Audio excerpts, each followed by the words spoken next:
ہمارے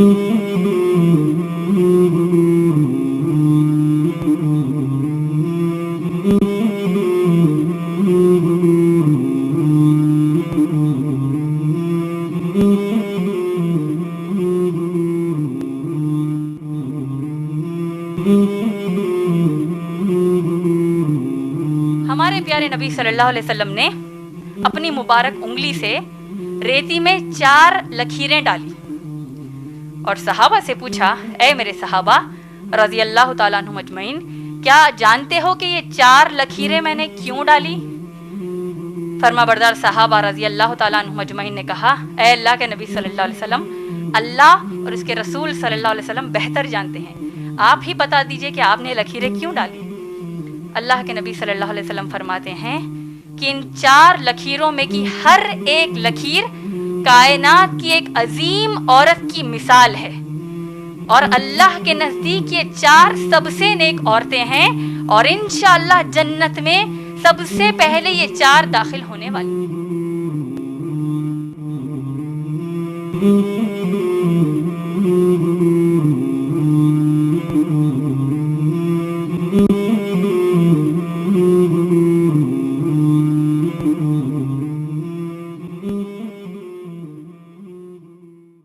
السلام علیکم ورحمۃ اللہ وبرکاتہ۔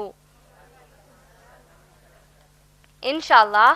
آج کے اس IREF پر منعقد ہونے والے خواتین کے اجتماع کی میں ناظمہ رہوں گی۔ یہ اجتماع IREF کے خواتین شعبے کی جانب سے منعقد کیا جا رہا ہے، اور انشاءاللہ آج کی طرح ہر بار ہفتے کے دن ایسا ہی اجتماع منعقد ہوتا رہے گا۔ تو آئیے سب سے پہلے ہم قرآن مجید کی چند آیات کی تلاوت اور ان کے مفہوم سے ہمارے اس اجتماع کی شروعات کرتے ہیں۔ تلاوت اور اس کا اردو مفہوم آپ سب کو IREF کی محترمہ خاریہ سنائیں گی۔ السلام علیکم ورحمۃ اللہ وبرکاتہ۔ میں شعبہ خواتین IREF کی جانب سے آپ سب کا استقبال کرتی ہوں اور اس نشست کی شروعات سورہ فاتحہ کی تلاوت اور مفہوم سے کرنے کی سعادت لیتی ہوں۔ اعوذ باللہ من الشیطان الرجیم، بسم اللہ الرحمن الرحیم، الحمد للہ رب العالمین، الرحمن الرحیم، مالک یوم الدین، ایاک نعبد و ایاک نستعین، اهدنا الصراط المستقیم، صراط الذین انعمت علیہم غیر المغضوب علیہم ولا الضالین، آمین۔ اللہ کی پناہ چاہتی ہوں شیطان مردود سے، اللہ کے نام سے جو سب سے زیادہ رحمان اور رحیم ہے۔ تمام تعریفیں صرف کائنات کے رب اللہ کے ہی لیے ہیں، جو نہایت مہربان اور سب سے بڑا رحم کرنے والا ہے۔ قیامت کے دن کا اکیلا فیصلہ کرنے والا مالک ہے۔ ہم وعدہ کرتے ہیں کہ سوائے آپ کے اے اللہ کسی کی عبادت نہیں کریں گے، اور نہ ہی آپ کے سوا کسی سے مدد مانگیں گے۔ اے اللہ، آپ کا پسند کیا ہوا سیدھا راستہ چلا دیجیے، وہ راستہ جس پر ہم سے پہلے چلنے والوں کو آپ نے انعامات عطا کیے۔ اس راستے سے بچائیے جس پر چلنے والوں کو آپ نے عذاب دیا، اور اس راستے سے بچائیے جس پر چل کر لوگ گمراہ ہو گئے۔ آمین۔ جزاک اللہ خیر۔ انشاءاللہ اب میں جناب عمران کی سب سے چھوٹی بیٹی کو دعوت دیتی ہوں کہ کہ وہ آئے اور اپنی مختصر سی تقریر دیں۔ امت المہمین۔ الحمدللہ فاتح والصلاة والسلام علی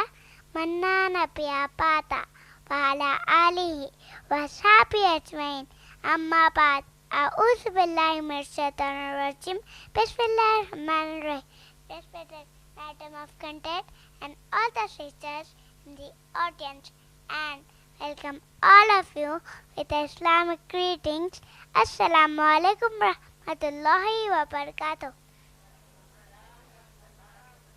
Meaning the peace, mercy and blessings of Almighty God, Allah subhanahu wa ta'ala, be on all of you. My topic of my talk is my Muhammad sallallahu alaihi wasallam.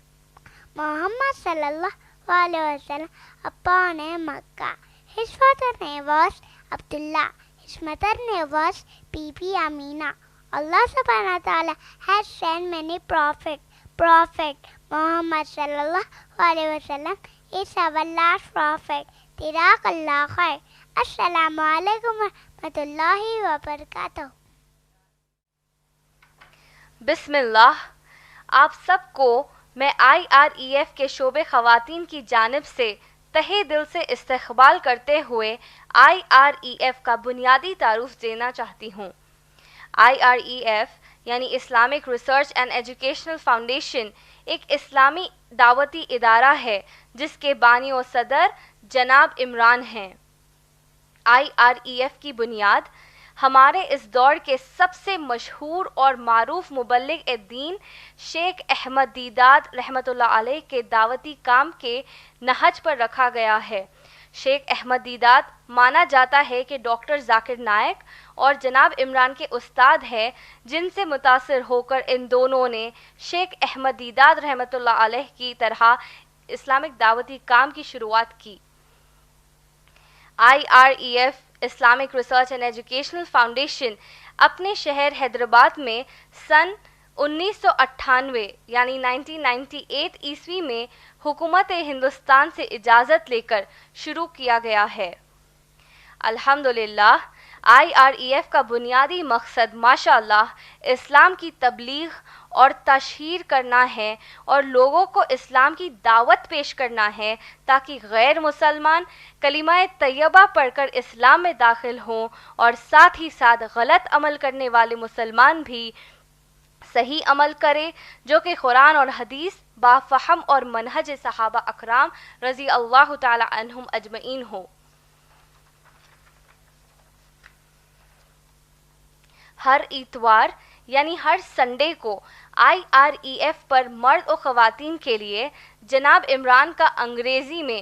اللہ کے 99 ناموں میں سے کسی ایک نام اور صفت پر دوپہر 3:30 بجے سے شام 5:30 بجے تک یعنی 3:30 PM سے 5:30 PM تک بیان ہوتا ہے،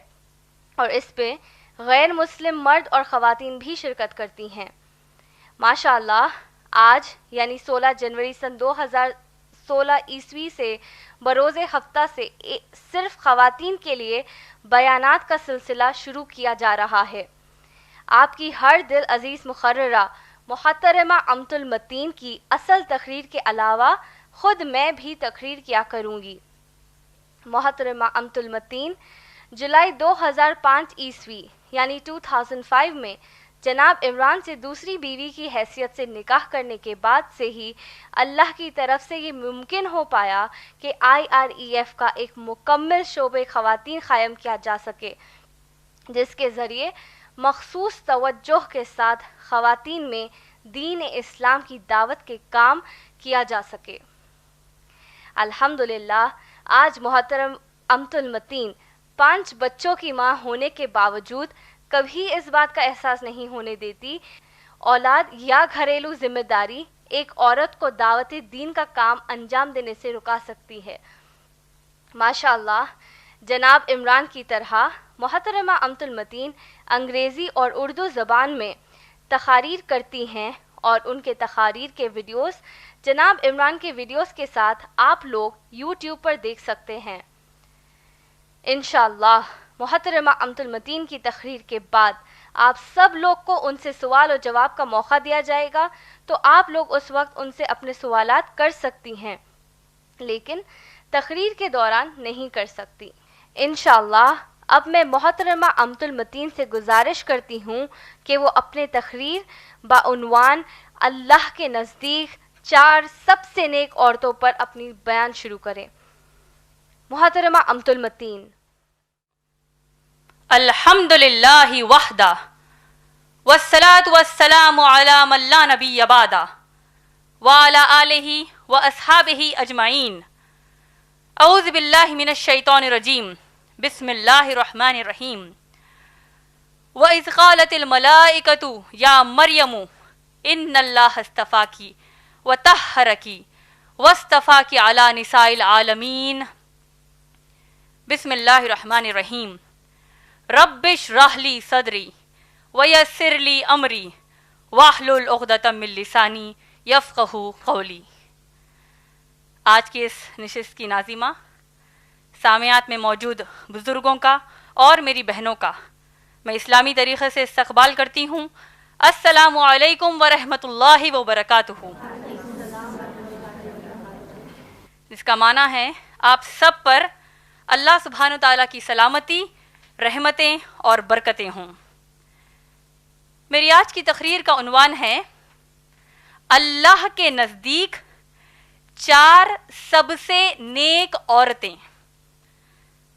سب سے پہلے میں اللہ سبحانہ تعالیٰ کا تہہ دل سے شکر ادا کرنا چاہتی ہوں، الحمدللہ، کیونکہ اللہ سبحانہ تعالیٰ نے ہم سب کو یہاں IREF کے نئے دفتر میں سب سے پہلی مرتبہ مخصوص خواتین کا پروگرام کرنے کی توفیق دی، اور اسی اعتبار سے میں آپ سب کا بھی شکریہ ادا کرنا چاہتی ہوں کہ آپ سب یہاں پر IREF کا یہ سب سے پہلا مخصوص خواتین کا پروگرام نئے IREF کے دفتر میں، اس میں آپ لوگ شرکت کرنے آئیں۔ اللہ سے دعا کرتی ہوں کہ اللہ ہم سب کو قرآن، محمد صلی اللہ علیہ وسلم کی سنت اور صحابہ اور صحابیات رضی اللہ تعالی عنہم اجمعین کے فہم اور منہج پر چلنے اور دوسروں کو اس پر چلنے کی دعوت دینے کی توفیق دیں، آمین۔ اور جو کچھ دنیاوی رکاوٹیں اس بیچ آتی ہیں، اللہ اس کو اپنی قدرت کے مطابق دور کر دیجیے، آمین۔ آج کا جو میرا عنوان ہے اللہ کے نزدیک 4 سب سے نیک عورتیں، ماشاءاللہ یہ عنوان بھی بڑا مبارک عنوان ہوگا، کیونکہ ہم سب سے پہلے اس عنوان پر غور و فکر اور اس کی تعلیمات پر عمل کرنے کی کوشش کریں گے، تاکہ ہم نہ صرف دنیا کے نزدیک سب سے اہم عورت بننا نہیں سیکھیں گے، بلکہ اللہ کے نزدیک کامیاب، اہم اور اللہ کے نزدیک نیک عورت کیسے بنے، اس کا ہم جائزہ لیں گے۔ میرا یہ عنوان لینے کا مقصد یہی ہے کہ آج جو ہم عورتیں دنیا کی کوئی بھی غیر اسلامی تہذیب، جیسے کہ آج کل کی مغربی تہذیب یعنی ویسٹرن سویلائزیشن وغیرہ سے متاثر ہو کر ہم اسلام کی تعلیمات سے دور جا رہی ہیں، جس کی وجہ سے ہم اپنے لیے خود پریشانیاں کھڑی کر رہی ہیں یا پھر کسی نہ کسی ظلم کا ہم شکار ہو رہی ہیں۔ آج کی میری تقریر کا مقصد یہی ہے کہ آج ہم مسلم عورتیں آج کی کسی دنیا کی کامیاب عورت، جس کو دنیا کامیاب کہتی ہے، اس کو جو ہم مثال کے طور پر لیتے ہیں، تو ایسا ہم بالکل نہ کریں، بلکہ اللہ کے نزدیک سب سے نیک جو ہیں اس کے جیسا ہم بن جائیں، ان سب کے جیسا ہم بن جائیں، آمین۔ آج کا جو میرا عنوان ہے اللہ کے نزدیک 4 سب سے نیک عورتیں، یہ عنوان کو سمجھنے سے پہلے میں آپ کو چند قرآن کی آیتیں بتانا چاہتی ہوں، جس سے کہ ہم کو آج کا عنوان سمجھ میں آئے گا۔ اگر ہم قرآن مجید پڑھتے ہیں، اللہ سبحانہ تعالیٰ انسانوں کی پیدائش، انسانوں کا وجود، اس کے بارے میں سورہ حجرات سورہ نمبر 49 آیت نمبر 13 میں فرماتے ہیں، اللہ فرماتے ہیں، اس آیت کا مفہوم یہ ہے، اے انسانوں، اللہ کہتے ہیں اللہ نے تم کو سب سے پہلی مرتبہ ایک مرد اور ایک عورت سے پیدا کیا اور تم سب کو بے شمار قبیلوں میں بانٹ دیا، اور اللہ کہتے ہیں اِنَّ أَكْرَمَكُمْ عِنْدَ اللَّهِ أَتْقَاكُمْ، اللہ نے جیسے کہ کئی مرد اور عورت دنیا میں پیدا کر دی ہے ماشاءاللہ، لیکن اللہ فرماتے ہیں کہ اللہ کے نزدیک سب سے پسندیدہ بندہ یا بندی کون ہے؟ چاہے وہ بندہ یا بندی کسی بھی خاندان سے ہو، چاہے وہ بندہ یا بندی دنیا کے کسی کونے میں رہتا ہو یا رہتی ہو، لیکن صرف اللہ سے ڈرتا ہو، اور اللہ ہر چیز کی خبر رکھتے ہیں۔ اسی طریقے سے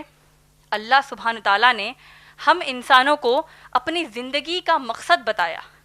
جس کا ذکر قرآن مجید میں سورہ زاریات سورہ نمبر 51 آیت نمبر 56 میں ہے۔ اللہ فرماتے ہیں اعوذ باللہ من الشیطان الرجیم بسم اللہ الرحمن الرحیم وما خلقت الجن والانس الا لیعبدون۔ اللہ فرماتے ہیں اس آیت کا مفہوم یہ ہے کہ ہم نے جنوں اور انسانوں کو کسی اور مقصد کے لیے پیدا ہی نہیں کیا سوائے اس کے کہ وہ صرف میری عبادت کریں۔ اور ماشاءاللہ اللہ کی عبادت کرنے کے لیے اللہ نے ہم سب کے لیے سب سے بہترین مثال بنایا ہمارے پیارے محمد الرسول اللہ صلی اللہ علیہ وسلم کو۔ اور اللہ سبحانہ تعالیٰ نے محمد صلی اللہ علیہ وسلم کو جو سب سے بہترین مثال بنایا، اس کا ذکر قرآن میں سورہ احزاب سورہ نمبر 33 آیت نمبر 21 میں آیا ہے۔ آج کا جو میرا عنوان ہے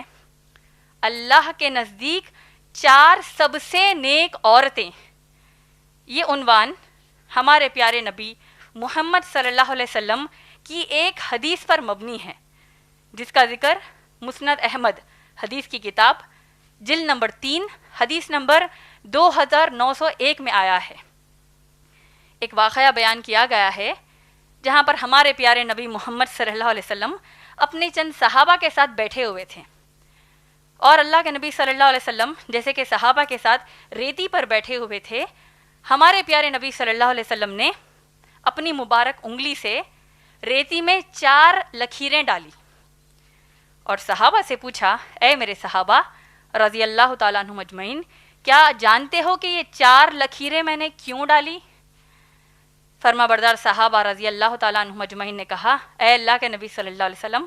اللہ اور اس کے رسول صلی اللہ علیہ وسلم بہتر جانتے ہیں، آپ ہی بتا دیجئے کہ آپ نے لکیریں کیوں ڈالی۔ اللہ کے نبی صلی اللہ علیہ وسلم فرماتے ہیں کہ ان 4 لکیروں میں کی ہر ایک لکیر کائنات کی ایک عظیم عورت کی مثال ہے، اور اللہ کے نزدیک یہ 4 سب سے نیک عورتیں ہیں، اور انشاءاللہ جنت میں سب سے پہلے یہ 4 داخل ہونے والی ہیں۔ ان 4 عورتوں کا نام، نیک عورتوں کا نام جو ہم سب عورتوں کے لیے مثال ہیں، وہ 4 عورتوں کے نام کیا ہے؟ خدیجہ بنت خویلد رضی اللہ تعالی عنہا، فاطمہ بنت محمد رضی اللہ تعالی عنہا صلی اللہ علیہ وسلم، مریم بنت عمران علیہ السلام، اور آسیہ بنت مزاحم علیہ السلام۔ انشاءاللہ آج میں اپنی تقریر میں ان 4 اللہ کے نزدیک سب سے نیک عورتوں کی سیرت کے چند اہم پہلو بتاؤں گی، تاکہ ہم بھی انشاءاللہ ان کے طرح اللہ کے نزدیک نیک ہو جائیں، آمین۔ ان 4 نیک اللہ کے نزدیک عورتوں کی سیرت بیان کرنے سے پہلے میں آپ کو یہ بتا دوں کہ میں اپنی تقریر میں ان 4 نیک عورتوں کو تاریخی ترتیب یعنی کرونالوجی کے مطابق بیان کروں گی۔ تو اس کا مطابق یہ ہوگا کہ سب سے پہلے نمبر پر آئیں گی آسیہ علیہ السلام، پھر آئیں گی مریم علیہ السلام، پھر آئیں گی خدیجہ رضی اللہ تعالی عنہا، اور پھر فاطمہ رضی اللہ تعالی عنہا۔ تو آئیے سب سے پہلے بتا دوں سیرت آسیہ علیہ السلام کے بارے میں۔ آسیہ علیہ السلام کے بارے میں ہم عورتیں جو عام طور پر جانتی ہیں وہ یہی ہے کہ آسیہ علیہ السلام فرعون کی بیوی تھیں، انہوں نے موسیٰ علیہ السلام کو دریائے نیل سے اٹھا کر اپنے محل میں پال پوس کر بڑا کیا، اور ایسے ہی چند دوسری باتیں ہم جانتی ہیں، جس سے ہم کو اس بات کا اندازہ نہیں ہوتا کہ آسیہ علیہ السلام اللہ کے نزدیک نیک بندی کیسے بنی۔ عموماً ہم عورتیں بھی اپنا نام آسیہ رکھتی ہیں۔ ہم کو یہ جاننا چاہیے کہ عربی میں آسیہ لفظ 2 طریقوں سے لکھا جاتا ہے، ایک ہے الف سین یا اور ایک ہے عین صاد یا، اور دونوں کے معنی الگ ہیں۔ الف سین یا یہ جو نام آسیہ ہے، اس کا مطلب کسی کی مدد کرنا ہے، اور عین سودیا سے جو نام آسیہ آتا ہے اس سے مطلب ہے نافرمان. یہی وجہ ہے صحیح مسلم کی روایت کے مطابق کہ اللہ کے نبی صلی اللہ علیہ وسلم نے عمر رضی اللہ تعالیٰ عنہ کی بیٹی جس کا نام آسیہ تھا جو عین سودیا سے تھا اس کو بدل کر جمیلہ رکھنے کے لیے کہا, کیونکہ آسیہ وہاں پر نافرمان اس کا معنی ہے. ہماری آسیہ علیہ السلام کا نام الف سین یا سے ہے جس کا معنی کسی کی مدد کرنا ہے. آسیہ علیہ السلام انتہائی ظالم بادشاہ فرعون کی بیوی تھیں. اب بادشاہ کی بیوی ہونے کی حیثیت سے ان کا گزارا بڑے عالیشان محل میں عیش و آرام میں ہوا, لیکن ان کی زندگی کا آخری وقت نے انہیں اللہ کے نزدیک نیک بنا دیا. میری پیاری بہنوں, ذرا آپ لوگ غور کیجئے کہ قتادہ رضی اللہ تعالیٰ عنہ فرعون کے ظلم کے بارے میں کیا کہتے ہیں. قتادہ رضی اللہ تعالیٰ عنہ فرماتے ہیں کہ روئے زمیں پر تمام لوگوں میں سب سے زیادہ سرکش یعنی سب سے زیادہ گنہگار ظالم اللہ کا نافرمان فرعون تھا, لیکن اس کے کفر نے اس کی بیوی یعنی آسیہ علیہ السلام کو کوئی نقصان نہیں پہنچایا, کیونکہ ہماری آسیہ علیہ السلام نے فرعون کے دیے ہوئے عیش و آرام کو انہوں نے ناپسند کیا اور پھر انہوں نے فرعون کا ظلم سہنا اپنے لیے پسند کر لیا, کیونکہ وہ اپنی زندگی اللہ کی نافرمانی میں گزارنا نہیں چاہتی تھی. یہ مخصوص عمل اللہ کو اتنا پسند آیا کہ اللہ سبحانہ تعالیٰ نے قیامت تک آنے والی ہم تمام عورتوں کے لیے آسیہ علیہ السلام کو ہمارے لیے مثال بنا دیا, کیونکہ آسیہ علیہ السلام فرعون جیسے ظالم کا ظلم بھی سہتی ہیں اور ساتھ میں ڈنکے کی چوٹ پر اللہ ہی کی عبادت کرتی, جو آج آپ اور میں جیسے مسلمانوں کی بس کی بات ہو ہی نہیں سکتی. اور آسیہ علیہ السلام سے اللہ سبحانہ تعالیٰ اتنی محبت اسی لیے بھی کرتے تھے کیونکہ انہوں نے ایک مرتبہ بھی اپنی زندگی میں یہ نہیں سوچا کہ وہ تو عورت ذات ہیں, فرعون جیسے ظالم کا مقابلہ کیسے کریں گی جبکہ فرعون ان پر ظلم کے پہاڑ توڑ رہا ہے. لیکن آسیہ علیہ السلام نے ٹھان لیا کہ مجھے ایمان پہ ہی موت آنا ہے. آسیہ علیہ السلام کی سیرت پر اگر ہم غور کریں کہ فرعون جیسے ظالم کا ظلم سہتے ہوئے انہوں نے, آپ اس بات پر غور کیجئے کہ ہمارے اور آپ کے جیسے احساسات رکھنے والی, خواہشات رہنے والی, بلکہ ہم سے بڑھ کر لاکھوں درجے بہتر عیش و آرام کی زندگی گزارنے والی ملکہ آسیہ علیہ السلام یعنی کوئین آسیہ علیہ السلام نے اپنے جسم پر ظلم کو سہنا نہ صرف بہتر سمجھا بلکہ سانس لینے کی طرح ضروری سمجھا, تاکہ اس کے ذریعے ان کا ایمان اللہ پر بچ جائے, چاہے اس کے لیے ان کے ٹکڑے ہو کر ان کی جان نکل جائے. قرآن مجید میں اگر ہم سورہ تحریم پڑھتے ہیں, سورہ نمبر 66 آیت نمبر 11, اس آیت کی اگر آپ تفسیر ابن کثیر میں تفسیر پڑھیں گے تو پتہ چلے گا کہ ظالم فرعون آسیہ علیہ السلام کو اپنے سپاہیوں کے ذریعے اتنا مار کھلاتا کہ آسیہ علیہ السلام درد کی تاپ نہ لا کر بے ہوش ہو جاتی, اور کئی بار تو ظالم فرعون خود آسیہ علیہ السلام کو اتنا مارتا کہ وہ پھر بے ہوش ہو جاتی. اور جب آسیہ علیہ السلام بے ہوش ہو جاتی تو گرمی جو تھی اس وقت, گرم ریگستان کی گرمی اور پھر تپتی دھوپ میں گرم ریتی میں آسیہ علیہ السلام کو وہ بے ہوشی کی حالت میں چھوڑ کر چلے جاتا. اللہ سبحانہ تعالیٰ جو اپنی بندی سے اتنی محبت کرتے ہیں, اللہ سبحانہ تعالیٰ آسیہ علیہ السلام کو ایک مخصوص مدد کرتے, اور وہ مدد کیا تھی آپ جانتے ہیں؟ تفسیر ابن کثیر میں آتا ہے سورہ تحریم کی آیت نمبر 11 میں کہ اللہ اپنے فرشتوں کو حکم دیتے کہ تم اپنے پر آسیہ علیہ السلام کے اوپر پھیلاؤ تاکہ اس کی چھاؤں کے ذریعے آسیہ علیہ السلام کو دھوپ کی تکلیف نہ ہو. سبحان اللہ. جب آسیہ علیہ السلام ہوش میں آتی تو ان کو خود اس اللہ کی مدد کا اندازہ نہیں ہوتا, لیکن پھر بھی وہی آسیہ علیہ السلام جبکہ وہ جانتی ہیں کہ پھر بے ہوش ہونے تک فرعون ان پر ظلم کرے گا, فرعون کے سامنے دلیری سے پوچھتی ہیں, بڑی ہمت سے پوچھتی ہیں کہ میرا گود کا بچہ میرے رسول موسیٰ علیہ السلام اور ان کے بھائی ہارون علیہ السلام کس حال میں ہیں, اور کیا انہوں نے فرعون کی ناکامیوں کو, فرعون کی چال بازیوں کو ناکام کیا یا نہیں. جب کبھی وہ یہ سوال کرتی تو ان کو جواب ملتا کہ ہاں موسیٰ علیہ السلام اور ان کے بھائی ہارون علیہ السلام ہی غالب رہے تو بوڑھی اور کمزور آسیہ علیہ السلام فرعون اور اس کے سپاہیوں کے سامنے بڑے رعب سے اللہ کا نام لیتی اور اللہ کا شکر ادا کرتی، یہاں تک کہ کمبخت فرعون انہیں پھر مار مار کے بے ہوش کر دیتا، یہاں تک کہ فرعون نے اب آسیہ علیہ السلام کو شہید کرنے کی ٹھان لی۔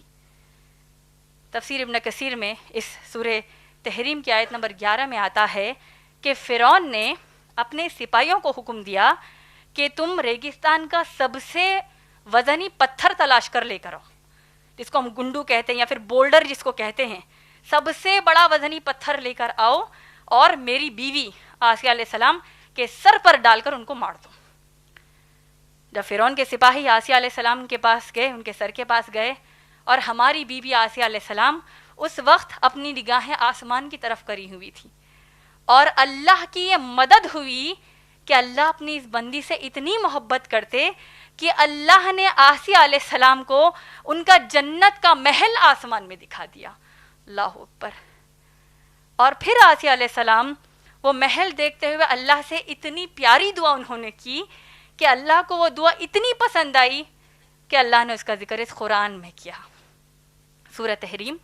سورہ نمبر 66 آیت نمبر 11۔ آسیہ علیہ السلام دعا کرتی ہیں، رب ابنی لی عندک بیتن فی الجنتی، اے میرے رب مجھے آپ کے عرش کے قریب جنت میں گھر دے دیجیے۔ اندازہ کریے میری بہنوں، کیسے وقت میں وہ کیسی دعا مانگ رہی ہیں، وہ بوڑھی کمزور، اب ان کو معلوم ہے کہ اب ان کو مرنا ہے، اتنی پیاری دعا انہوں نے کی اللہ سے کہ اللہ نے قیامت تک پیدا ہونے والے تمام انسانوں کے لیے اس دعا کو ہم سب کے لیے مثال بنا دیا۔ اور آسیہ علیہ السلام جب یہ دعا کرتی ہیں، اللہ کے حکم سے آسیہ علیہ السلام اپنی روح فرشتوں کے حوالے کر دیتی ہیں، یعنی ان کا انتقال ہو جاتا ہے۔ اور جب فرعون کے سپاہی یہ سب کچھ نہیں دیکھ سکتے، وہ وزنی پتھر آسیہ علیہ السلام کے اس جسم پر وہ پھینکتے ہیں جس میں سے اللہ نے پہلے روح نکلوا دی تھی، یعنی آسیہ علیہ السلام کا پہلے انتقال ہو چکا تھا۔ میری پیاری بہنوں، میں آپ سے پوچھنا چاہتی ہوں کہ نہ آپ کا شوہر فرعون ہے، نہ آپ کا بھائی فرعون ہے، نہ آپ کا باپ فرعون ہے، بلکہ ہم سب تو مسلمان گھر میں پلے بڑے ہیں۔ تو میں آپ سے پوچھتی ہوں کہ کیا آپ اپنی مرضی سے قرآن اور نبی صلی اللہ علیہ وسلم کی سنت کی تعلیمات کو اپنے ہاتھوں سے آپ ٹھکرا رہی ہیں، یا کوئی آپ پر ظلم کر رہا ہے؟ ظاہر سی بات ہے، آپ لوگ تو یہی کہیں گے کہ ہم کو اللہ کی فرمانبرداری کرنے کے لیے کوئی روک تھام نہیں، ہم پر کوئی ظلم نہیں ہو رہا، تو گویا کہ ہم اپنے آپ سے اللہ کی نافرمانی کر رہی ہیں۔ تو لہذا میں یہی چاہتی ہوں کہ آپ سب اللہ کی فرمانبرداری میں جٹ جائیں، یہاں تک کہ وہ وقت نہ لائیے کہ اللہ آپ پر کوئی ظالم کو مسلط کرے۔ اور اگر ایسا ہوا تو پھر اب تک کی زندگی جو ہم نے گنہگاری میں گزاری، اس سے یہی لگتا ہے کہ آسیہ علیہ السلام جیسا ایمان تو ہمارے اندر نہیں، بلکہ تھوڑا بھی ظلم اگر ہم پر ہو جائے تو کہیں ہم اللہ پر ایمان سے ہم مکمل طور پر کہیں ہٹ نہ جائیں، ایسا کبھی نہ ہو ہمارے ساتھ۔ تو آپ اللہ کی فرمانبرداری میں ہمیشہ کے لیے جٹ جائیے۔ یہ تھا سیرت آسیہ علیہ السلام۔ اب آئیے میں اللہ کے نزدیک دوسری سب سے نیک عورت تاریخی ترتیب کے مطابق بتاتی ہوں، اور وہ ہیں مریم بنت عمران علیہ السلام۔ مریم علیہ السلام کے بارے میں ہم کو پتہ چلتا ہے کہ قرآن میں سورہ آل عمران سورہ نمبر 3 جو قرآن کا ہے، اور قرآن کا سورہ نمبر 19 جو خود سورہ مریم کہلاتا ہے، اس میں مریم علیہ السلام کی سیرت کے اہم پہلو موجود ہیں۔ مریم علیہ السلام کی والدہ نے اللہ سے دعا کی کہ اے اللہ مجھے ایک نیک مرد بچہ عطا کریے تاکہ میں اپنے اس بچے کو بیت المقدس کی خدمت کے لیے وقف کر دوں۔ اللہ کا حکم یہ ہوا کہ اللہ نے لڑکا نہیں دیا بلکہ لڑکی دی، اور وہ لڑکی کوئی اور نہیں بلکہ ہماری مریم علیہ السلام ہے۔ مریم علیہ السلام کی پیدائش کے بعد سے ہی ان کی پرورش کی ذمہ داری ان کے خالو زکریا علیہ السلام کو سونپ دی گئی، اور ہم یہ دیکھتے ہیں کہ زکریا علیہ السلام، ان کے گھر والے، یہ لوگ یہ بات بالکل واضح طور پر جان چکے تھے کہ مریم علیہ السلام پر اللہ کی جانب سے جو نشانیاں ظاہر ہوتی وہ لوگ سمجھ چکے تھے کہ یہ کوئی معمولی لڑکی نہیں ہے، بلکہ یہ اللہ کی بڑی خاص بندی ہے. کیونکہ جب کبھی زکریا علیہ السلام مریم علیہ السلام سے صبح کے وقت ملنے جاتے تو مریم علیہ السلام کے تکیے کے نیچے یا پھر محراب میں تازہ اور خوشبودار میوے دیکھتے، اور وہ میوے بھی ایسے میوے ہوتے کہ وہ کسی دوسرے موسم کے ہوتے اور اس موسم کے نہیں ہوتے جب رکھوا دیے گئے تھے،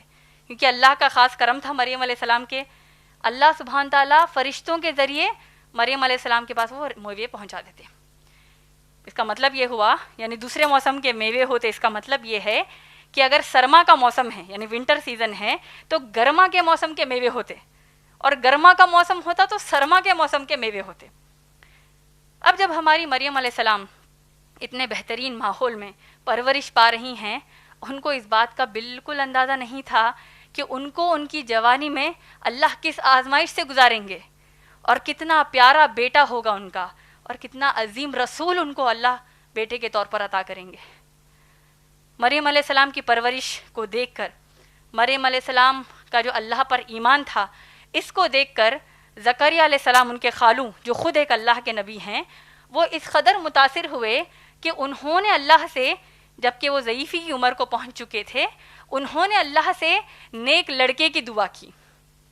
اور اللہ نے ان کو یحییٰ علیہ السلام بیٹے کے طور پر دیا، جو بعد میں اللہ کے ایک نبی بنے، جس کے بارے میں یعنی یحییٰ علیہ السلام کے بارے میں محمد صلی اللہ علیہ وسلم فرماتے ہیں کہ آدم علیہ السلام سے لے کر قیامت تک آنے والے انسانوں میں اللہ کے نزدیک سب سے نیک اور پاک دامن یحییٰ علیہ السلام ہے.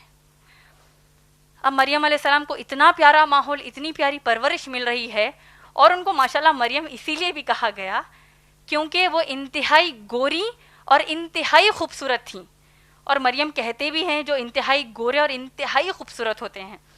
تو لہٰذا مریم علیہ السلام اب اس پرورش میں اپنی نوجوانی کو پہنچی تو وہ ایک بہت ہی گوری، بہت ہی خوبصورت اور ایک نوجوان لڑکی بن چکی تھی. اب جب مریم علیہ السلام اپنی بھری جوانی میں تھیں اور لوگ اب مریم علیہ السلام کے گھرانے کو، یعنی خود مریم علیہ السلام کے گھر کے فرد زکریا علیہ السلام، ان کی بیوی، ان کے تمام گھر والے، اور خود مریم علیہ السلام کی پاک دامنی کی گواہی لوگ دیتے. جہاں معاشرے میں اتنی گندگیاں موجود تھیں، خاص طور پہ زنا جیسا گناہ اتنا عام تھا، لیکن محلے والے، معاشرے والے گواہی دیتے، یقین کرتے کہ اس گھرانے کا ہر فرد اس ہر گندگی سے پاک صاف ہے.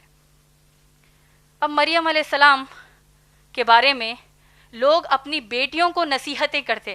لوگ اپنے مریم علیہ السلام کی پاک دامنی کی مثال لوگوں کو دیتے، اپنی بیٹیوں کو دیتے. اب اس پورے ماحول میں اللہ کی طرف سے مریم علیہ السلام کے پاس چند فرشتے آئے اور مریم علیہ السلام کو خوشخبری دی کہ آپ کو ایک بیٹا اللہ کے دینے والے ہیں، آپ حمل سے ہونے والی ہیں، آپ کو اللہ سبحانہ تعالیٰ ایک بڑا ہی نیک بیٹا دینے والے ہیں. مریم علیہ السلام، معصوم مریم علیہ السلام نے جب پوچھا کہ مجھے لڑکا کیسے ہوگا جبکہ میری شادی نہیں ہوئی اور میں نے اپنی زندگی میں کبھی کسی مرد کو میرے قریب آنے نہیں دیا، فرشتوں نے بڑا پیارا جواب دیا. فرشتوں نے کہا فَإِذَا قَضَىٰ أَمْرًا فَإِنَّمَا يَقُولُ لَهُ كُن فَيَكُن. جب اللہ کسی چیز کا ارادہ کر لیتے ہیں تو بس کہتے ہیں ہو جا، اور وہ چیز ہو جاتی ہے.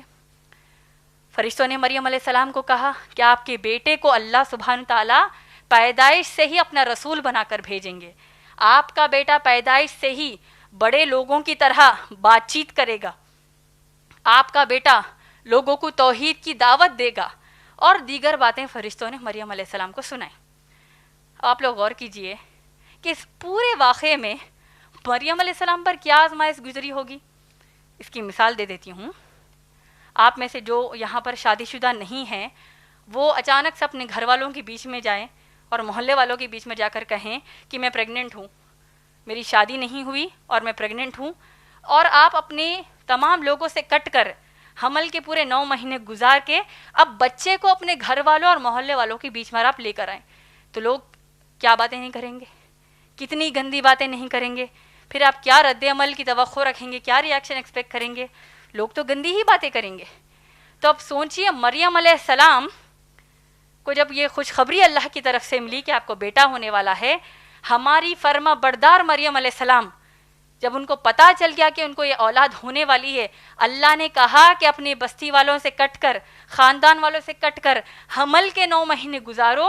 اللہ آپ کے رزق اور آپ کی حفاظت کی ذمہ داری لیتے ہیں. اور جب بچے کو اپنے محلے والوں میں لے کر جاؤ اور جب کوئی پوچھے کہ یہ کیا ہو گیا تو بس بچے کی طرف اشارہ کر دے گا. انہوں نے بچے کی طرف اشارہ کر دیا اور اللہ کی مدد سے یہ معجزہ ہوا کہ اللہ نے عیسیٰ علیہ السلام کو پیدائش سے ہی اپنی ماں کی پاک دامنی کی گواہی دلوائی. اور بچے نے کہا میں اللہ کا بندہ ہوں، میں تمہارے لیے رسول بنا کر بھیجا گیا، اللہ نے مجھے تورات زبور سکھائی، مجھے انجیل عطا کی، اللہ نے مجھے زکوٰۃ دینے کا حکم دیا، نماز ادا کرنے کا حکم دیا اور اپنی ماں سے نرمی سے پیش آنے کا حکم دیا. تو یہ تھا مختصر میں سیرت مریم علیہ السلام کے بارے میں. اور جب لوگ اس سیرت پر اگر آپ غور کریں گے کہ جب لوگ اتنا سب سننے کے بعد اتنا بڑا معجزہ عیسیٰ علیہ السلام نے جب بتایا، اس کے باوجود گنہگار یہودی مریم علیہ السلام کو اتنی گندی گندی ان پر تہمتیں باندھتے کہ نعوذ باللہ کہتے ہوئے بھی ڈر لگتا ہے. وہ لوگ عیسیٰ علیہ السلام کو ابن الزنا کہتے ہیں، استغفر اللہ. یعنی مریم علیہ السلام کے زنا سے پیدا ہونے والی اولاد عیسیٰ علیہ السلام، نعوذ باللہ. آپ سوچئے کہ ایک عام پاک دامن عورت اگر ایسے کوئی الفاظ سنے گی تو وہ تو خودکشی کر لے گی. لیکن یہاں بات کر رہے ہیں ہم مریم علیہ السلام کی، جبکہ مریم علیہ السلام کی پاک دامنی کی گواہی اللہ نے قرآن میں دی. سورہ آل عمران سورہ نمبر 3 آیت نمبر 42 میں اللہ کہتے ہیں اعوذ باللہ من الشیطان الرجیم بسم اللہ الرحمن الرحیم وَإِذْ قَالَتِ الْمَلَائِكَةُ يَا مَرْيَمُ إِنَّ اللَّهَ اصْطَفَاكِ وَطَهَّرَكِ وَاصْطَفَاكِ عَلَى النِّسَاءِ الْعَالَمِينَ. اور فرشتوں نے کہا اے بی بی مریم، اللہ نے آپ کو کائنات کی تمام عورتوں میں فضیلت بخشی اور اللہ نے آپ کو تمام کائنات کی عورتوں میں سب سے زیادہ پاک دامن بنایا. اللہ کے نبی صلی اللہ علیہ وسلم مریم علیہ السلام کی پاک دامنی کے تعلق سے فرماتے ہیں حدیث میں کہ جب کبھی انسان کا بچہ پیدا ہوتا ہے شیطان اسے چمٹی لیتا ہے، یہی وجہ ہے کہ بچہ روتا ہے. اور اللہ کے نبی صلی اللہ علیہ وسلم فرماتے ہیں کہ عیسیٰ علیہ السلام اور ان کی والدہ یعنی مریم علیہ السلام کو ان کی پیدائش کے وقت شیطان چمٹی لینے میں ناکام رہا. اسی طریقے سے مریم علیہ السلام کی بڑی اہم فضیلت یہ بھی رہی کہ محمد صلی اللہ علیہ وسلم نے فرمایا کہ جنت کی عورتوں کی سردار ان کی لخت جگر بیٹی فاطمہ رضی اللہ تعالی عنہا ہیں، سوائے مریم علیہ السلام کے. اب آئیے میں آپ سب کو اللہ کے نزدیک تیسری سب سے نیک عورت تاریخی ترتیب کے مطابق بتاؤں، اور وہ ہیں خدیجہ بنت خویلد رضی اللہ تعالی عنہا. خدیجہ رضی اللہ تعالی عنہا کی عظمت بیان کرنے سے پہلے میں آپ سب کے سامنے ایک چھوٹی اصلاحی بات کرنا چاہتی ہوں. وہ یہ ہے کہ کئی لوگ خدیجہ رضی اللہ تعالی عنہا کا نام غلط طریقے سے لیتے ہیں. ان کا نام اصل میں خدیجہ رضی اللہ تعالی عنہا ہے. ہم عام طور پر ان کو ختیجہ کہتے ہیں، دراصل نام ہے خدیجہ جس کے ہجے ہیں خا دال یا جیم اور ہا، اور اگر انگلش میں لکھنا ہے تو ہوگا KHA یا پھر QHADIJAH. اب خدیجہ رضی اللہ تعالیٰ عنہ کی عظمت اگر میں بتانے بیٹھ جاؤں تو پھر کئی مہینے یا سال نکل جائیں گے، لیکن ان کی عظمت کا حق میں ادا نہیں کر پاؤں گی، یہ ہم میں سے کوئی نہیں کر پائے گا. خدیجہ رضی اللہ تعالیٰ عنہ اللہ کی وہ محبوب بندی ہے، وہ خوش نصیب بندی ہے جس کو اللہ نے خود محبوب رکھا، اور اللہ جس سے سب سے زیادہ محبت کرتے ہیں یعنی محمد رسول اللہ صلی اللہ علیہ وسلم کی سب سے زیادہ محبت والی بیوی ان کو بنایا. ہم سب جانتے ہیں خدیجہ رضی اللہ تعالیٰ عنہا ایک خود مختار، سیلف میڈ، انتہائی پیسے والی اور اس دور کی کامیاب ترین تاجرہ تھیں یعنی بزنس وومن تھی. مکے کے لوگ خدیجہ رضی اللہ تعالیٰ عنہا کے بارے میں ان کا ماشاءاللہ اتنا ذکر کرتے، ان کی اتنی عزت کرتے، کیونکہ خدیجہ رضی اللہ تعالیٰ عنہ کی پاک دامنی، ان کی امانت داری، ان کا خیر خیرات کرنے کا جذبہ، ان کی شرافت لوگوں میں ان کو بڑا ہی مشہور اور عزت والا بنا چکا تھا. خدیجہ رضی اللہ تعالیٰ عنہ محمد صلی اللہ علیہ وسلم سے نکاح سے پہلے وہ 2 بار بیوہ ہو چکی تھیں، اور چند تاریخی روایتوں میں آتا ہے کہ وہ 1 بار بیوہ اور 1 بار مطلقہ تھیں۔ اب جب اتنی بڑی تجارت کی وہ مالکہ ہیں، اتنی بڑے بزنس امپائر کی وہ ملکہ ہیں، تو پھر ان کو کئی مرتبہ اپنے مرد غلاموں اور نوکروں پر بھروسہ کرنا پڑتا، اور کئی بار یہ بے وفا مرد غلام اور نوکر ان کو بزنس میں ان کے نقصان کر دیتے۔ لہذا خدیجہ رضی اللہ تعالیٰ عنہ ایک بڑے ہی امانت دار اور شریف ملازم کی تلاش میں تھی۔ اللہ سبحانہ تعالیٰ نے خدیجہ رضی اللہ تعالیٰ عنہ کو محمد صلی اللہ علیہ وسلم کو اپوائنٹ کرنا، یعنی محمد صلی اللہ علیہ وسلم کو کاروبار کی ذمہ داری سونپنے کا مقدر کر دیا۔ اور اب اس کے بعد کیا پوچھنا، خدیجہ رضی اللہ تعالیٰ عنہ محمد صلی اللہ علیہ وسلم کی شرافت، ان کی سچائی، ان کی امانت داری، ان کا انداز تجارت، وہ اتنا متاثر ہو گئیں کہ انہوں نے اپنی دوست نفیسہ کو ابو طالب کے پاس محمد صلی اللہ علیہ وسلم سے رشتے کا پیغام پہنچا دیا، بلا یہ سوچے کہ محمد صلی اللہ علیہ وسلم خدیجہ رضی اللہ تعالیٰ عنہ سے 15 سال کے چھوٹے ہیں۔ ابو طالب نے رشتہ قبول کر لیا، اور ماشاءاللہ محمد صلی اللہ علیہ وسلم کا سب سے پہلا نکاح خدیجہ رضی اللہ تعالیٰ عنہ سے ہوا، جبکہ نکاح کے وقت محمد صلی اللہ علیہ وسلم کی عمر صرف 25 سال تھی، اور خدیجہ رضی اللہ تعالیٰ عنہ کی عمر نکاح کے وقت 40 سال کی تھی۔ ماشاءاللہ نکاح ہونے کے بعد اب محمد صلی اللہ علیہ وسلم خدیجہ رضی اللہ تعالیٰ عنہ کی تجارت کے مکمل نگرانکار بن چکے تھے، اور نکاح کے صرف 8 سے 10 سال میں خدیجہ رضی اللہ تعالیٰ عنہ کا کاروبار اتنے بڑے پیمانے پر پھیلا اور اتنا فائدہ ملا کہ خود خدیجہ رضی اللہ تعالیٰ عنہ اور مکے کے دوسرے تاجروں کے بس کی بات ہی نہیں تھی، انہوں نے ایسا کبھی سوچا ہی نہیں۔ ماشاءاللہ اللہ نے اب اتنا نواز دیا تھا کہ محمد صلی اللہ علیہ وسلم خدیجہ رضی اللہ تعالیٰ عنہ اور ان کی نسلیں اب صرف بیٹھ کر کھا سکتے تھے،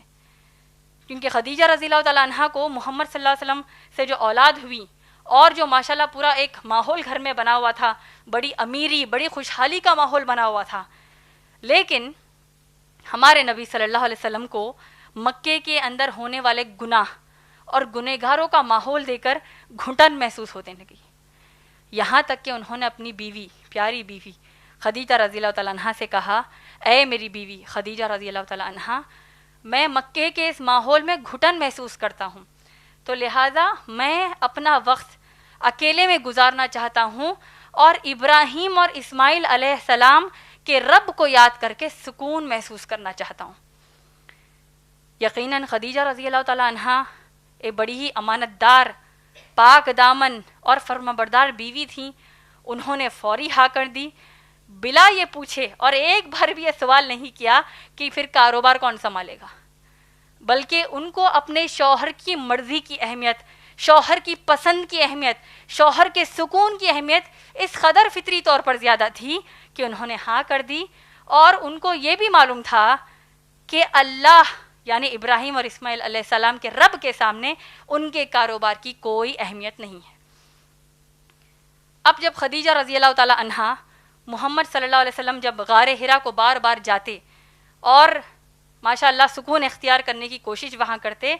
بالآخر ایک موقع وہ آیا جہاں پر ہم سب جانتے ہیں ہمارے نبی صلی اللہ علیہ وسلم دوڑتے ہوئے غار حرا سے خدیجہ رضی اللہ تعالیٰ عنہ کے پاس آئے اور کہنے لگے، زملونی زملونی، مجھے کمبل اڑاؤ، مجھے کمبل اڑاؤ، کیونکہ اللہ کے نبی صلی اللہ علیہ وسلم بخار سے، سردی سے کانپ رہے تھے، اور ہماری خدیجہ رضی اللہ تعالیٰ عنہ نے جب کمبل اڑائی اور بڑے آرام سے دریافت کیا کہ اے میرے شوہر محمد صلی اللہ علیہ وسلم، آخر کیا بات ہو گئی کہ آپ اتنا پریشان ہو گئے؟ اور ہمارے نبی صلی اللہ علیہ وسلم نے غار حرا کا واقعہ بیان کیا کہ ایک جبرائیل علیہ السلام آئے اور انہوں نے مجھ پر قرآن نازل کی، اور اب میں بہت ڈرا ہوا ہوں۔ انسانی فطرت کے مطابق اللہ کے نبی صلی اللہ علیہ وسلم بڑا ڈرے ہوئے تھے۔ خدیجہ رضی اللہ تعالیٰ عنہ کا پہلا احسان دیکھیے، خدیجہ رضی اللہ تعالیٰ عنہ اپنے شوہر محمد صلی اللہ علیہ وسلم سے کہتی ہیں کہ اے میرے شوہر، اس میں اتنا ڈرنے والی کیا بات ہے، کیونکہ آپ، مجھے اللہ پر یقین ہے کہ اللہ نے آپ کو رسول ضرور بنایا ہوگا، کیونکہ آپ کے اندر رسولوں اور نبیوں کے کردار موجود ہیں، کیونکہ مجھ سے بہتر آپ کو دنیا میں کوئی نہیں جانتا۔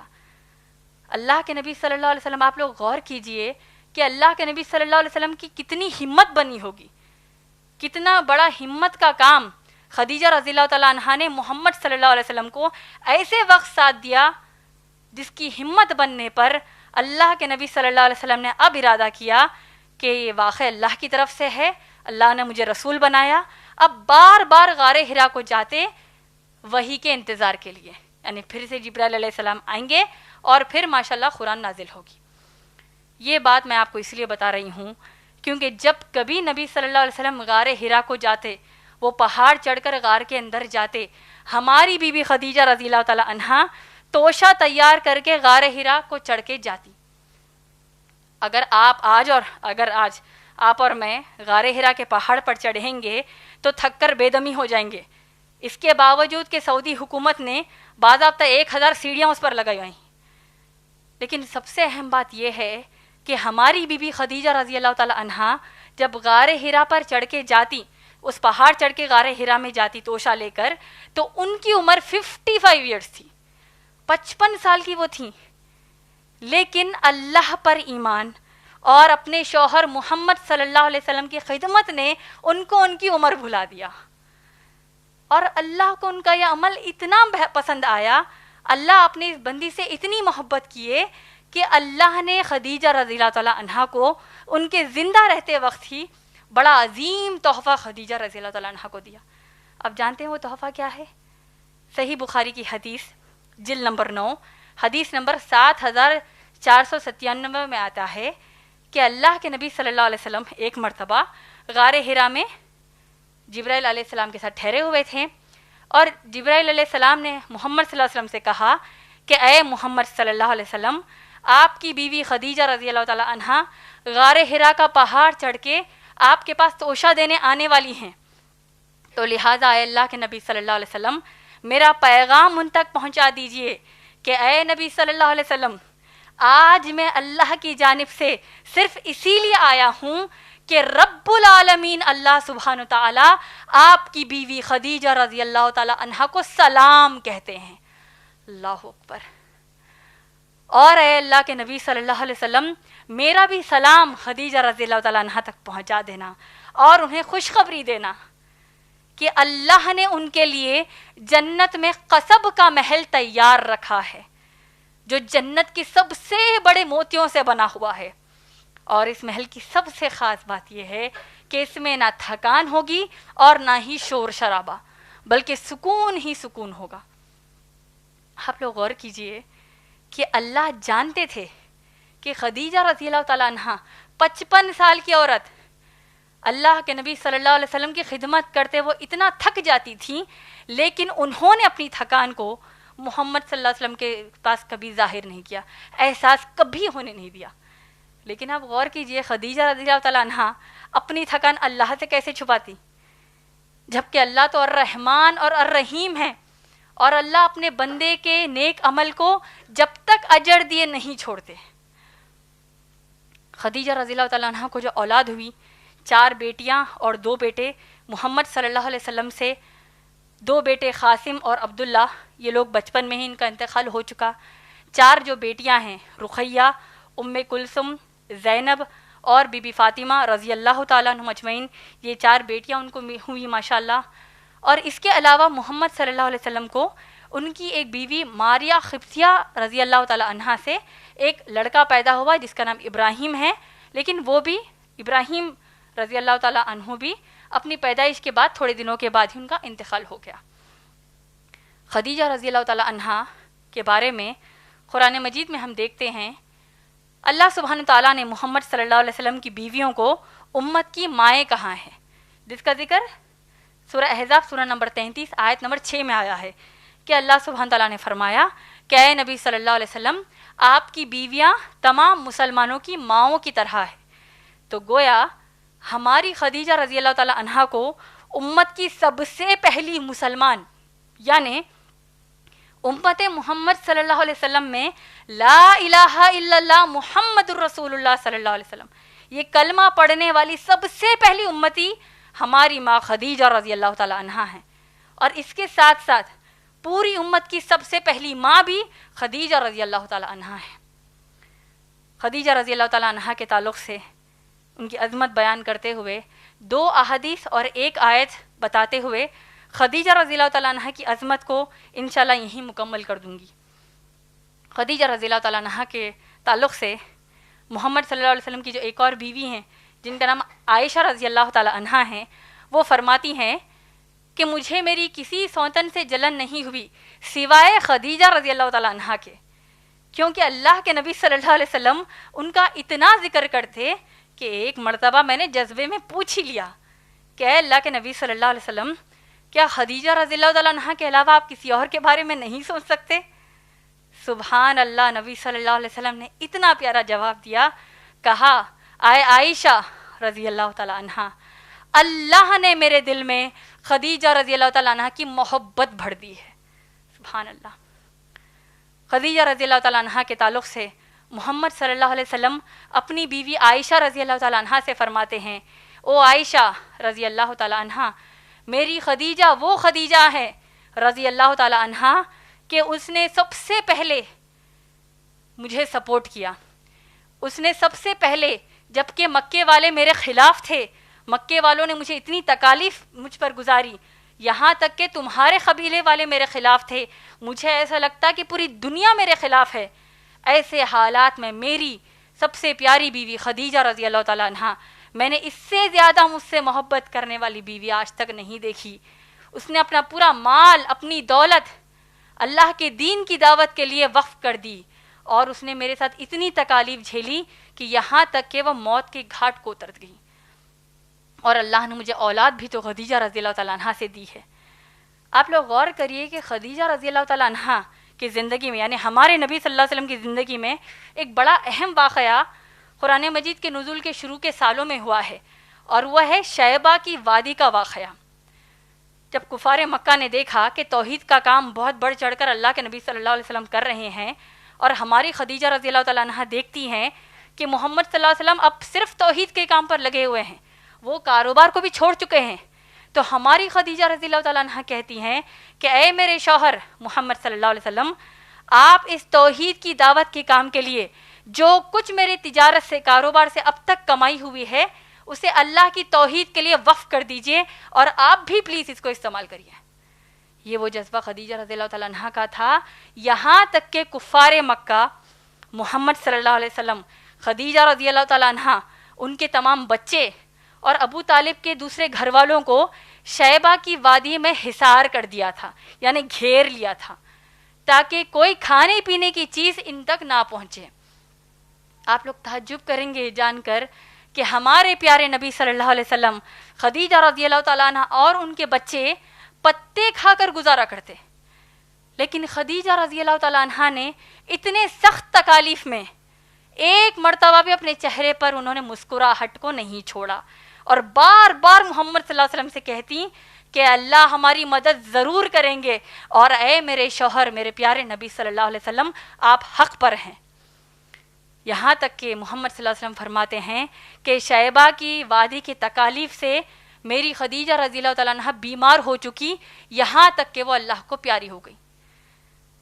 اللہ کے نبی صلی اللہ علیہ وسلم نے جب دیکھا کہ خدیجہ رضی اللہ تعالیٰ عنہ کا انتقال ہو گیا، وہ اس قدر غمزدہ ہو گئے کہ بہت ہی زیادہ خاموش رہنے لگے۔ اس سے اندازہ کریے میری بہنوں کہ خدیجہ رضی اللہ تعالیٰ عنہ کتنی خوش نصیب تھیں کہ اللہ نے تو محبت کی، ساتھ میں محمد صلی اللہ علیہ وسلم نے بھی محبت کی، سب سے بڑھ کر اللہ نے کی اور محمد صلی اللہ علیہ وسلم نے کی۔ اللہ سبحانہ تعالیٰ نے محمد صلی اللہ علیہ وسلم کو سورہ توبہ سورہ نمبر 9 آیت نمبر 100 میں ایک بہت ہی اہم خوشخبری دی، اور وہ کیا ہے؟ اللہ کے نبی صلی اللہ علیہ وسلم کو اللہ نے فرمایا کہ تمام صحابہ اور صحابیات سے اللہ راضی ہیں۔ اسی لیے جب ہم صحابہ کہتے ہیں تو کہتے ہیں رضی اللہ تعالیٰ عنہ، اور صحابیہ کا نام لیتے ہیں تو کہتے ہیں رضی اللہ تعالیٰ عنہ۔ تو اس کا آپ معنی جانتے ہیں؟ ایک مخصوص بات اس آیت میں یہ ہے کہ اللہ سبحانہ تعالیٰ کے پاس سب سے اونچا مقام ان تمام صحابہ صحابیات میں ان صحابہ صحابیات کا ہے جنہوں نے سب سے پہلی مرتبہ اللہ اور محمد صلی اللہ علیہ وسلم کے پاس ایمان لے آئے، اور اسی ترتیب سے بعد والوں کو اونچا مقام دیا گیا۔ اس کا مطلب یہ ہوا کہ اللہ کے نزدیک محمد صلی اللہ علیہ وسلم کے بعد سب سے زیادہ اونچا مقام، سب سے عظیم ہماری بیوی خدیجہ رضی اللہ تعالیٰ عنہا ہے۔ اب آئیے میں آپ سب کو اللہ کے نزدیک چوتھی سب سے نیک بندی تاریخی ترتیب کے مطابق بتاؤں، اور وہ ہیں فاطمہ بنت محمد رضی اللہ تعالیٰ عنہا صلی اللہ علیہ وسلم۔ فاطمہ رضی اللہ تعالیٰ عنہا محمد صلی اللہ علیہ وسلم کی 4 بیٹیوں میں سب سے چھوٹی بیٹی تھی، جن کا بعد میں نکاح علی رضی اللہ تعالیٰ عنہ سے ہوا، اور جن کے 2 بیٹے حسن اور حسین رضی اللہ تعالیٰ عنہ محمد صلی اللہ علیہ وسلم جن سے بے تحاشا محبت کرتے تھے۔ فاطمہ رضی اللہ تعالیٰ عنہ کی زندگی پر اگر ہم غور کریں کہ فاطمہ رضی اللہ تعالیٰ عنہ کی ایک عظیم خوبی یہ رہی کہ اللہ کے نبی محمد صلی اللہ علیہ وسلم کی پوری اولاد میں تاریخی کتابوں سے پتہ چلتا ہے کہ فاطمہ رضی اللہ تعالیٰ عنہ سب سے زیادہ محمد صلی اللہ علیہ وسلم کے چہرے کی طرح ان کا چہرہ بڑا پیارا تھا۔ عائشہ رضی اللہ تعالیٰ عنہ فرماتی ہیں کہ فاطمہ رضی اللہ تعالیٰ عنہ جس طرح چلتی تھی وہ محمد صلی اللہ علیہ وسلم کی طرح چلتی تھی، اور فاطمہ رضی اللہ تعالیٰ عنہ جس طرح بات کرتی تھی وہ اپنے والد محمد صلی اللہ علیہ وسلم کی طرح بات کرتی تھی۔ فاطمہ رضی اللہ تعالیٰ عنہ کی ایک اور خوبی یہ رہی کہ محمد صلی اللہ علیہ وسلم نے ان کی شان میں کہا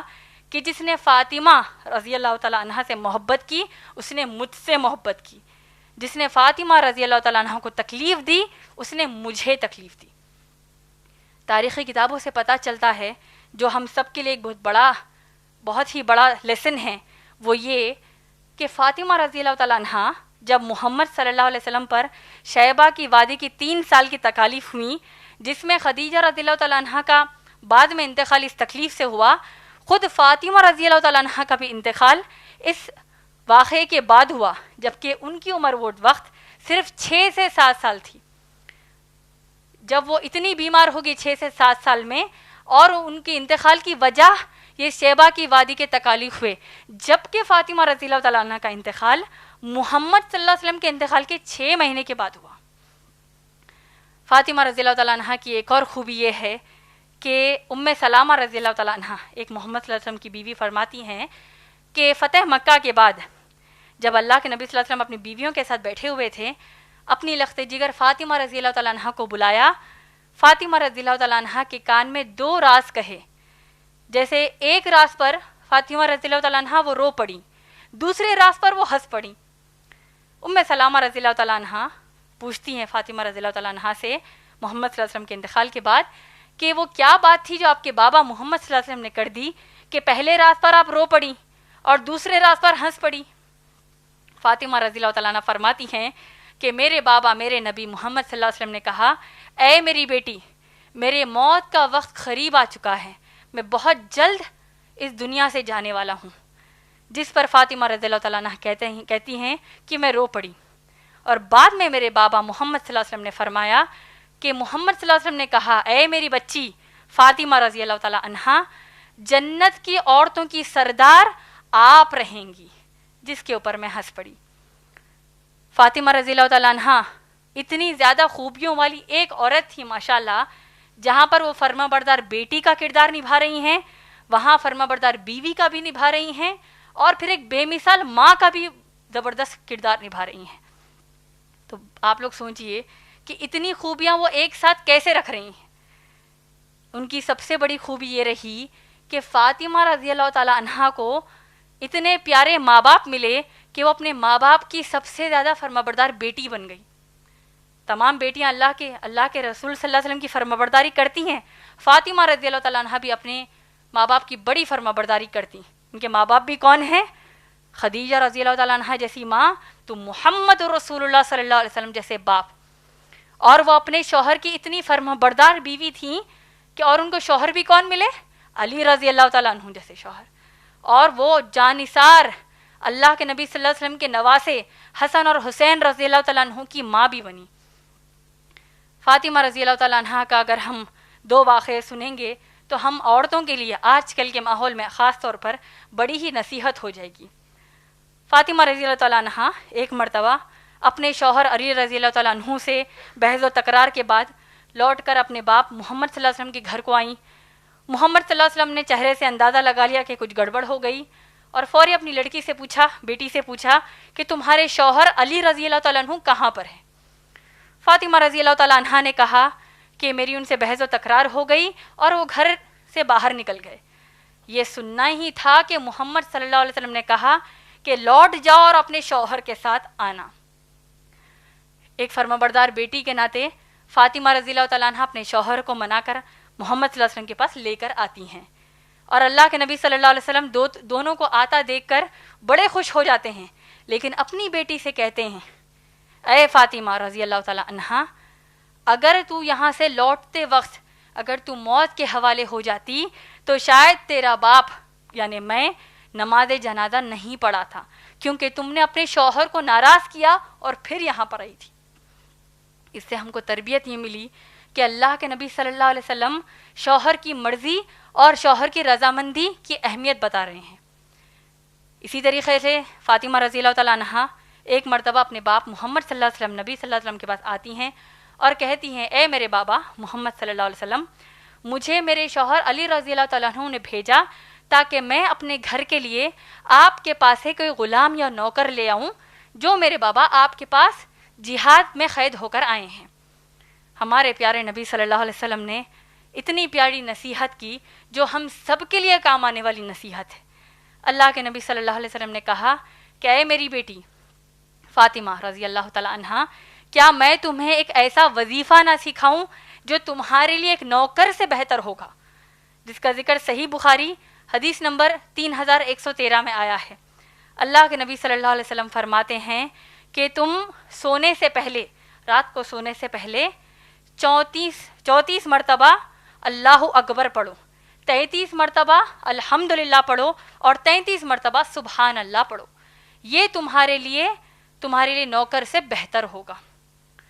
اسی طریقے سے فاطمہ رضی اللہ تعالیٰ عنہ کی عظمت میں ایک آخری حجاب کے تعلق سے ہم سب کے لیے نصیحت کا سبق بتا دوں، اور اسی کے ذریعے میں فاطمہ رضی اللہ تعالیٰ عنہ کی عظمت کے بارے میں اپنی بات کو مکمل کر دوں۔ فاطمہ رضی اللہ تعالیٰ عنہ اپنے شوہر علی رضی اللہ تعالیٰ عنہ کو بار بار وصیت کرتی کہ جب میں مر جاؤں تو میری میت کو تابوت جیسے بکسے میں رات کے اندھیرے میں تدفین کرنا، کیونکہ میں نہیں چاہتی کہ میری میت پر بھی کسی غیر محرم مرد کی نظر پڑے، کیونکہ میں نے اپنی زندگی میں کبھی کسی غیر محرم مرد کی نظر اپنے اوپر پڑنے نہیں دیا۔ تو یہ تھا مختصر میں سیرت فاطمہ رضی اللہ تعالی عنہا۔ اب آج میں آپ سب کے سامنے اللہ کے نزدیک یہ 4 سب سے نیک عورتوں کی سیرت سے جو 4 اہم باتیں نتیجے کے طور پر بتا کے اپنی گفتگو کو مکمل کر دوں گی۔ سب سے پہلی بات، آسیہ علیہ السلام کی سیرت سے ہم کو یہ سبق ملا کہ چاہے آپ کا شوہر فرعون جیسا ظلم کرے یا پھر کوئی اور آپ پر ظالم ہو، تب بھی اللہ پر ایمان کو ذرا بھی کم ہونے نہیں دینا، چاہے اس کے لیے آپ کی جان چلی جائے یا پھر آپ کو دنیا میں جو آپ کی محبوب والی چیز ہے اس کو آپ سے رکا دیا جائے۔ لیکن افسوس کی بات ہے، آج آپ اور میں اللہ اور محمد صلی اللہ علیہ وسلم کی کتنی تعلیمات کو اپنی مرضی سے توڑ رہے ہیں، جیسے کہ نمازوں کی پابندی، اللہ اکبر استغفر اللہ، نمازوں کی پابندی سے کے تعلق سے ہمارا رویہ دیکھیے، بازاروں میں گھومنا پھرنا، اسلام کے علم سے بیزارگی اختیار کرنا، یہ آج ہمارے اعمال ہے۔ اسی طریقے سے مریم علیہ السلام کی سیرت سے ہم نے سیکھا کہ چاہے آپ کتنی بھی خوبصورت کیوں نہ ہوں، اپنی پاک دامنی کو کبھی نہیں چھوڑنا، کیونکہ مریم علیہ السلام کی پاک دامنی ہی ان کے لیے اللہ کے نزدیک 4 سب سے نیک عورتوں میں سب سے اعلیٰ مقام ان کو اللہ نے دیا، جس کا ذکر سورہ آل عمران سورہ نمبر 3 آیت نمبر 42 میں آیا ہے۔ لیکن آج ہم عورتیں، ہم یقیناً مریم علیہ السلام کی طرح، مریم علیہ السلام کے مقابلے میں تو ہم انتہائی بدصورت، بد کردار اور بد شکل ہیں، لیکن میک اپ وغیرہ لگا کر، بندرنی کی صورتیں بنا کر فیس بک، واٹس ایپ، یوٹیوب، انسٹاگرام پر اس غلط فہمی سے ڈالتے ہیں، ہماری منحوس صورتیں اس غلط فہمی سے ڈالتے ہیں کہ ہم بہت خوبصورت ہیں، اور پھر آوارہ بد کردار اور بندر کے خصلت والے مرد حضرات جب آپ کی یہ صورتوں کو پسند کرتے ہیں تو ہم بڑے خوش بھی ہو جاتے ہیں۔ تیسری بات، خدیجہ رضی اللہ تعالی عنہا کی سیرت سے ہم نے سیکھا کہ اللہ نے آپ کو جو کچھ عطا کیا ہے ان سب چیزوں کو آپ اللہ کی توحید کی دعوت میں خرچ کرنے کے لیے ہمیشہ تیار رکھیے، اور چاہے اللہ کے دین پر ٹھہرنے کے لیے آپ امیری سے غریبی کو پہنچ جائیں اور غریبی آپ کو موت کے گھاٹ اتار دیں، چاہے آپ کو موت تک کیوں نہ پہنچا دے، لیکن جب تک آپ زندہ ہیں اپنے چہرے پر بالکل شکایت کا ایک بل بھی نہ لانا، اپنے چہرے پر شکایت بالکل نہیں لانا، نہ پھر زندگی کی اپنی شکایت دوسروں سے کرنا اور نہ ہی اللہ کا ناشکراپن کرنا۔ لیکن افسوس کی بات ہے آج ہم اپنی شادی کے لیے، آپ یا آپ کے ماں باپ ایسے لڑکے کو اپنی شادی کے لیے پسند کرتے ہیں نہ جس کے چہرے پر محمد صلی اللہ علیہ وسلم کی سنت ہے، نہ جس کے دل میں اللہ اور رسول صلی اللہ علیہ وسلم سے محبت ہے، اور نہ جس کی زندگی میں اسلام کے لیے کچھ کرنے کی خواہش ہے، اور نہ جس کا مقصد جینے کا جنت کا گھر ہے، بلکہ ایسے لڑکے کو آپ اپنی شادی کے لیے پسند کرتی ہیں جس کے دل میں شاہ رخ خان اور سلمان خان اللہ اور رسول صلی اللہ علیہ وسلم کی جگہ لے چکے ہیں، جن کی زندگی کی کامیابی کا پیمانہ ایسا ہے جس پر اللہ اور رسول صلی اللہ علیہ وسلم لعنت بھیج رہے ہیں۔ آج جب کافر دنیا میں یہ آخرت کے بارے میں سوچتا ہے کہ بھائی دنیا کل کس نے دیکھا ہے، جو ہے آج جتنے مزے لینا ہے لے لو، کل کس نے دیکھا ہے، ایسی ذہنیت رکھنے والے ہر مرد پر لعنت ہو، اور ہم میں سے ان عورتوں پر بھی لعنت ہو جو اپنے لیے شادی کے لیے ایسے لڑکے کو پسند کرتی ہیں جس کے دل میں اللہ رسول سے محبت نہیں ہے، اور ان کے ذریعے بچے بھی پیدا کر لیتی ہیں۔ آخر میں فاطمہ رضی اللہ تعالیٰ عنہا کی سیرت سے ہم کو یہ سبق ملا کہ اللہ نے آپ کو جتنے رشتے دیے ہیں ان سب کو اتنی خوبی سے نبھاؤ کہ اللہ آپ سے راضی ہو جائیں، لیکن اس کا مطلب یہ نہیں کہ آپ رشتے نبھانے کے اس میں آپ کہیں اللہ کی شریعت کو نہ توڑیں۔ اور آخری میں فاطمہ رضی اللہ تعالیٰ عنہ نے ہم کو حجاب کی اہمیت کی حد سمجھا دی، لیکن افسوس کی بات ہے میری بہنوں، آج ہم جبکہ فاطمہ رضی اللہ تعالیٰ عنہا جیسی ماشاءاللہ اللہ کے نبی صلی اللہ علیہ وسلم کی چہیتی بیٹی، جنت کی عورتوں کی سردار، انہوں نے یہ وصیحت کی کہ میری میت پر صحابی جیسے ایمان والے کی نظر نہ پڑے، غیر محرم صحابی کے ایمان والے جیسے کی نظر نہ پڑے۔ آج ہمارا یہ حال ہے کہ غیر محرم غیر مسلم مرد ہاتھ بھی لگا دے تو ہم کو اس کی پرواہ نہیں۔ اور آج دنیا میں کسی ٹینس یا پھر کراٹے کی کھلاڑی، مسلم کوئی کراٹے یا ٹینس کی کھلاڑی آج کی دنیا میں اگر ان کی وہ مہارت ہے تو ہم مسلمان عورتیں بھی ان کی طرح بننا چاہتی ہیں، جبکہ اللہ اور فرشتوں کی ان پر لعنت ہو رہی ہوگی۔ اور یہ مسلمان عورتیں جو آج کی دنیا کے حساب سے کامیاب مسلم عورتیں ہیں، یہ لوگ نہ صرف بے حجاب ہو رہی ہیں بلکہ غیر مسلم مردوں کے ساتھ ہاتھ ملانا، ان کے گلوں میں ہاتھ ڈال کر تصاویر لینے سے نہیں شرماتی۔ اور آج ہم جب دنیا ان کو کامیاب مسلمان عورتیں مانتے ہیں، ہم بھی ان کو کامیاب مسلمان عورتیں سمجھ لیتی ہیں۔ ان لعنتی مسلم عورتوں کو ہم کامیاب سمجھتی ہیں، بغیر یہ سوچے اس بات کو ہم بھول جاتی ہیں کہ ہماری فاطمہ رضی اللہ تعالیٰ عنہ نے وصیحت کی کہ میری میت پر غیر محرم کی بھی نظر نہ پڑے۔ اپنی اس تقریر کو ایک دعا سے مکمل کرنا چاہتی ہوں کہ اللہ سبحانہ تعالیٰ ہم سب مسلم عورتوں میں اللہ کے نزدیک 4 سب سے نیک عورتوں کی خوبیاں بھر دیں، اور دنیا چاہے ناراض ہو یا راضی، اللہ سبحانہ تعالیٰ ہم سے ہمیشہ راضی رہیں۔ آمین۔ وآخر دعوان الحمدللہ رب العالمین۔ انشاءاللہ اب میں آپ سب کو میری تقریر کا عنوان بتا دوں۔ میری تقریر کا عنوان ہے عظمت قرآن۔ الحمدللہ وحدہ والصلاة والسلام علی من لا نبی بعدہ وعلی آلہ واصحابہ اجمعین۔ اعوذ باللہ من الشیطان الرجیم، بسم اللہ الرحمن الرحیم۔ لو انزلنا هذا القرآن على جبل لرأيته خاشعا متصدعا من خشية الله وتلك الأمثال نضربها للناس لعلهم يتفكرون۔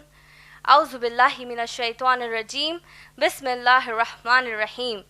ربش اشرح لی صدری ویسر لی امری واحلل عقدۃ من لسانی یفقہوا قولی۔ اما بعد، معزز بزرگوں کا اور میری محترم بہنوں کا میں اسلامی طریقے سے استقبال کرنا چاہتی ہوں۔ السلام علیکم ورحمۃ اللہ وبرکاتہ، جس کے معنی ہیں اللہ سبحانہ و تعالیٰ کی آپ تمام پر سلامتی ہو، رحمتیں ہوں اور برکتیں ہوں۔ انشاءاللہ میرے آج کے اس تقریر کا عنوان ہے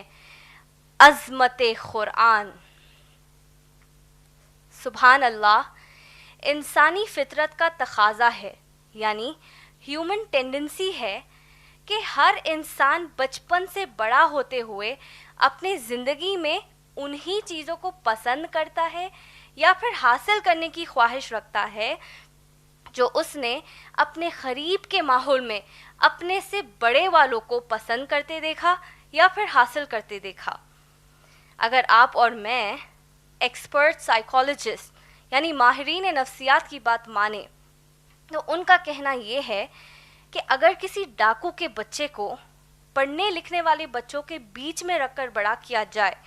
تو پھر وہ اپنی زندگی میں انہی چیزوں کو اپنے لیے پسند کرے گا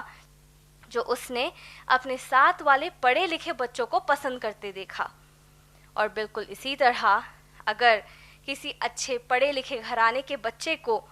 ڈاکوؤں کے بیچ میں رکھ کر بڑا کیا جائے تو پھر وہ بچہ اپنے لیے وہی چیزوں کو پسند کرے گا جو اس نے ڈاکوؤں کو پسند کرتے دیکھا، اور اپنی زندگی جینے کا وہی راستہ اپنائے گا جو اس نے ڈاکوؤں کو اپناتے دیکھا۔ مختصر میں یہ کہ ہر انسان کو صحبت کا اثر ہوتا ہے، اور اس بات کی تصدیق خود ہم سب کے پیارے نبی کریم محمد رسول اللہ صلی اللہ علیہ وسلم نے ایک حدیث میں یہ کہتے ہوئے بیان کیا، اچھی صحبت اپناؤ کیونکہ صحبت کا یقیناً تم پر اثر ہوتا ہے۔ اگر آپ غور کریں گے تو اکثر ہر انسان کو سب سے پہلی صحبت پیدا ہوتے ہی اپنے والدین کے ذریعے اسے گھر میں ملتی ہے، اور والدین کے علاوہ جو دوسرے لوگ ہوتے ہیں گھر میں ان سے بھی ملتی ہے۔ اسی طرح کسی بھی علاقے کے ایک گھر کو اطراف کے تمام دوسرے گھر والوں کے حرکات کا اثر ہوتا ہے،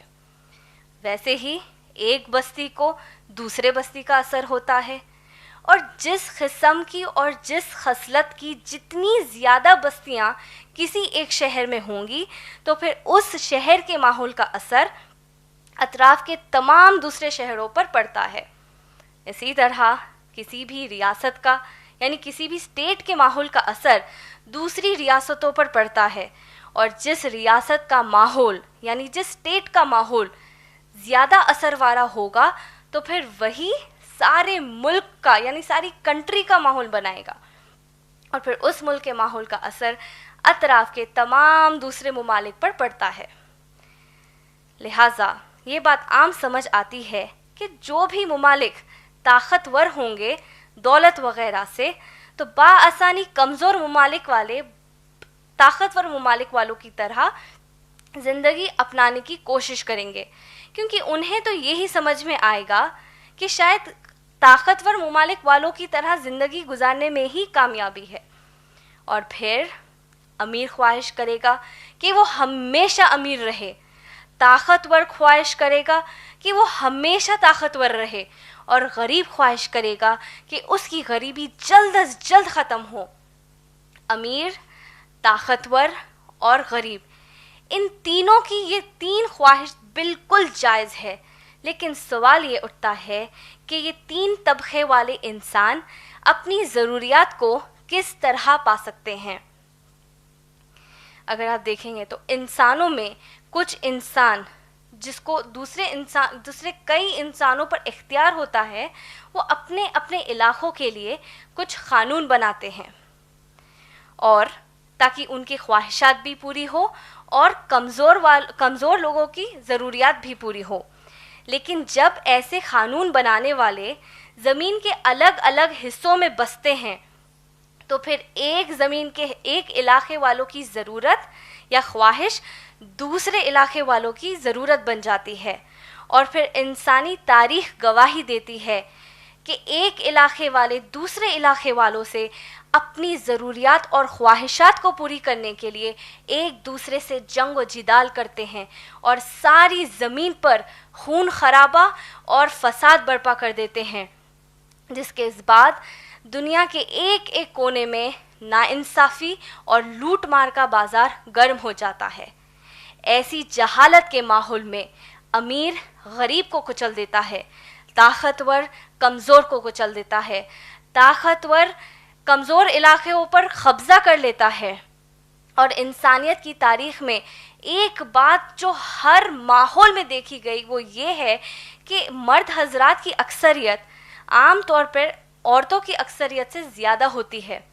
اور یہی وہ وجہ ہے اگر انسانیت میں سب سے زیادہ کسی کے حقوق مارے گئے تو وہ عورتوں کے حقوق ہے۔ اکثر ظلم و ستم کی وجہ یہ ہی ہوتی ہے کہ ظلم کرنے والے کو ذرا برابر بھی ڈر نہیں ہوتا کہ اس سے کسی عدالت میں اپنے اعمال کا حساب لیا جائے گا، جس کی وجہ سے امیر عیاشی سے نہیں ڈرتا، طاقتور قتل و غارت گیری سے نہیں ڈرتا، اور غریب اپنے خواہشات کو پوری کرنے کے لیے چوری، لوٹ مار اور ڈکیتی جیسی لعنتی چیزوں سے نہیں ڈرتا۔ پہلے انسان سے لے کے آج تک جب کبھی ایسے جہالت کا ماحول عام ہوا تو پھر ساری انسانیت کے خالق اللہ نے بار بار ہر دور میں انسانوں کے بیچ ان انسانوں کو جو اللہ کے نزدیک نیک ہوتے ہیں انہیں رسول بنا کر چنا، نبی بنا کر چنا،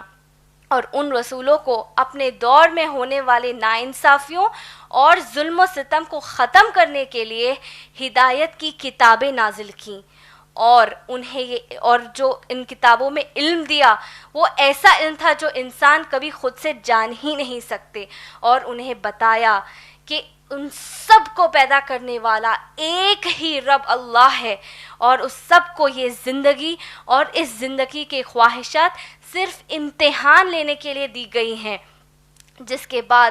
ہر ایک کو موت آئے گی اور سب کو اللہ جو کہ خالق ہے ان اللہ کے سامنے جمع ہونا ہے اور اپنے اعمال کا حساب اللہ کے سامنے اکیلے دینا ہے۔ جس کسی شخص کے اعمال اللہ سبحانہ و تعالیٰ کے احکامات کے فرما برداری میں تھا تو پھر ایسا شخص انشاءاللہ ہمیشہ ہمیشہ جنت میں رہے گا، اور وہ شخص جس کے اعمال اللہ سبحانہ و تعالیٰ کی نافرمانی میں تھے، یہاں تک کہ اللہ کے برابر کسی اور کو شریک کر دینا یا اللہ کے علاوہ کسی اور کی عبادت کرنا، یہاں تک کہ اللہ کے وجود کو ہی رد کر دینا، تو پھر ایسا شخص ہمیشہ ہمیشہ جہنم کی آگ میں جلایا جائے گا۔ بیوقوف اور جاہل انسان نے انسانیت کے تاریخ میں اس حد تک ہمت کر دی کہ اس نے اللہ کے نبیوں کا ہی قتل کر دیا، اور جو اللہ نے احکامات کی کتابیں نازل کی تھی یا ہدایت کی کتابیں نازل کی تھی انہیں بدل کے رکھ دیا۔ تو پھر اللہ سبحانہ و تعالیٰ نے آخری مرتبہ اپنے آخری نبی اور آخری رسول یعنی ہم سب کے پیارے محمد رسول اللہ صلی اللہ علیہ وسلم پر آخری مرتبہ اس آخری کتاب کو نازل کیا، قرآن کو نازل کیا۔ تو میری بہنوں آئیے اب ہم اس عظیم کتاب کی عظمتوں کو سمجھنے کی کوشش کرتے ہیں، لیکن آپ سب کو سب سے پہلے یہ بتا دوں کہ قرآن کی عظمت اتنی زیادہ ہے کہ اگر میں قرآن کی عظمت پر بیان دیتی چلی جاؤں تو آپ تمام سننے والے اور میری بولتے بولتے زندگی ختم ہو جائے گی، لیکن عظمت قرآن کا حق بیان نہیں ہو سکے گا۔ تو انشاءاللہ اس مختصر سے وقت میں قرآن کی کچھ عظمتیں، چند عظمتیں آپ سب کو بتا دوں۔ قرآن کی سب سے بڑی عظمت یہ ہے کہ اللہ سبحانہ و تعالیٰ نے جس رات اس کتاب کو نازل کیا تھا وہ رات اللہ کے نزدیک اتنی اہم ہے کہ اللہ سبحانہ و تعالیٰ نے اس رات کے نام کا سورہ اس قرآن میں نازل کر دیا، جو سورہ قدر سورہ نمبر 97 ہے، جس میں اللہ سبحانہ و تعالیٰ فرماتے ہیں، سب سے پہلے اللہ کہتے ہیں کہ بے شک ہم نے اس کو یعنی اس کتاب کو قدر والی رات میں نازل فرمایا. اور پھر اللہ سبحانہ و تعالیٰ دوسری آیت میں یہ کہتے ہیں کہ آخر یہ تم کیا جانتے ہو کہ لیلۃ القدر کی رات کیا ہے؟ اور پھر تیسری آیت میں اللہ سبحانہ و تعالیٰ خود جواب دیتے ہیں کہ قدر کی رات 1000 مہینوں کی رات کے برابر ہے. تو ماشاءاللہ ہمیں یہ بات سمجھ آتی ہے کہ اس رات میں اگر آپ میں سے یا ہم میں سے کوئی عبادت کرتے ہیں تو اللہ کے نزدیک وہ 1000 مہینوں کی رات میں عبادت کرنے کے برابر ہوگا. دوسری بات یہ جو قرآن کی عظمت یہ ہے کہ جس طرح قرآن سے پہلے والی کتابیں جیسے کہ تورات، زبور اور انجیل کو یہودیوں اور عیسائیوں نے بدل دیا تھا، اس طرح قرآن کو پوری انسانیت بھی اگر مل جائے تو اس کو بدل نہیں سکتے. بدلنا تو دور کی بات ہے، ایک حرف کو بھی ادھر کا ادھر نہیں کر سکتے. کیوں؟ کیونکہ اللہ سبحانہ و تعالیٰ نے سورہ ہجر سورہ نمبر 15 کی آیت نمبر 9 اور سورہ فصلت سورہ نمبر 41 کی آیت نمبر 42 میں یہ اعلان کیا کہ اللہ خود اس کتاب کی ایک ایک حرف کی حفاظت کریں گے. قرآن کی عظمت یہ ہے میری بہنوں کہ اللہ نے جس نبی پر یہ کتاب نازل کی وہ امی تھے، یعنی وہ جس کو پڑھنا لکھنا نہیں آتا تھا. اور اس بات کی تصدیق اللہ سبحانہ و تعالیٰ خود سورہ عنکبوت سورہ نمبر 29 کی آیت نمبر 48 میں کرتے ہیں. سبحان اللہ، قیامت تک کوئی انسان یہ بول ہی نہیں سکتا کہ محمد صلی اللہ علیہ وسلم نے نعوذ باللہ قرآن خود ہی سے لکھ لی تھی. قرآن کی عظمت یہ ہے کہ اگر ساری انسانیت بھی اگر جمع ہو جائے تو پھر بھی وہ اس کتاب میں ایک غلطی نہیں نکال سکتے، کیونکہ اللہ سبحانہ و تعالیٰ سورہ نساء سورہ نمبر 4 کی آیت نمبر 82 میں فرمایا کہ کیا تم لوگ قرآن پر غور نہیں کرتے کہ اگر یہ قرآن اللہ کے علاوہ کسی اور کی طرف سے نازل ہوتا تو اس میں بے شمار غلطیاں ہوتی. اور قرآن کی عظمت یہ ہے کہ اگر آپ کسی بھی دوسری مذاہب کی کتاب پڑھیں گے یا دوسرے ممالک کی قانون کی کتابیں پڑھیں گے تو قرآن سب سے پہلی کتاب ہے جو ہم عورتوں کو علم حاصل کرنے کا حق دیتی ہے. قرآن ہم سب کو انہیریٹنس رائٹس دیتی ہے، یعنی وراثت میں حصہ پانے کا حق دیتی ہے، معیشت کا حق دیتی ہے یعنی اکنامک رائٹس دیتی ہے، اپنی پسند سے نکاح کرنے کا حق دیتی ہے اور بے شمار حقوق عطا فرماتی ہے. قرآن کی عظمت یہ ہے کہ اللہ نے اس کتاب کو کسی ایک قوم کے لیے نہیں، کسی ایک قبیلے کے لیے نہیں، بلکہ ساری انسانیت کے لیے ہدایت کی کتاب بنا کر نازل کیا. میری بہنوں، یہ کتاب وہ ہے جو ہمیں گمراہی سے نکالتی ہے اور سیدھے راستے پر لاتی ہے. نبی صلی اللہ علیہ وسلم نے اس کتاب کو لے کر ایک ایسا انقلاب لایا کہ صرف 23 سال میں یعنی 23 ایئرس میں ساری دنیا کو بدل کر رکھ دیا. میری بہنوں، کیا آج ہم کوئی بھی عمل کرنے سے پہلے یہ سوچتی ہے، ایک لمحے کے لیے بھی سوچتی ہے کہ کیا میرا عمل قرآن کے مطابق ہو رہا ہے یا قرآن کے خلاف ہو رہا ہے؟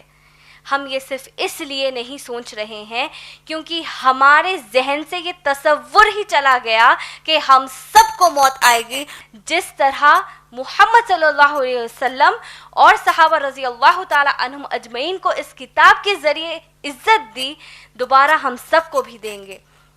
انشاءاللہ. اللہ سبحانہ و تعالیٰ فرماتے ہیں اعوذ باللہ من الشیطان الرجیم بسم اللہ الرحمن الرحیم لو انزلنا هذا القرآن على جبل لرأيته خاشعا متصدعا من خشیة اللہ وَتِلْكَ الْأَمْثَالُ نَضْرِبُهَا لِلنَّاسِ لَعَلَّهُمْ يَتَفَكَّرُونَ۔ اللہ سبحانہ و تعالیٰ کہتے ہیں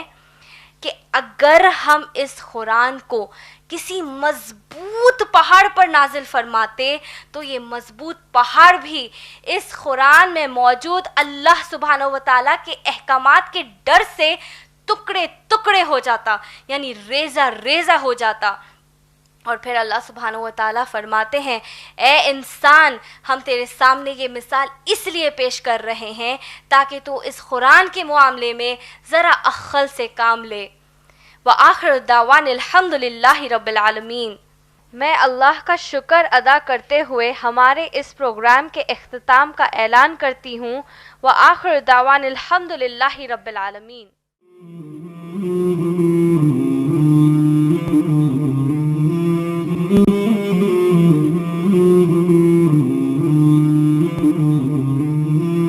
Mm-hmm.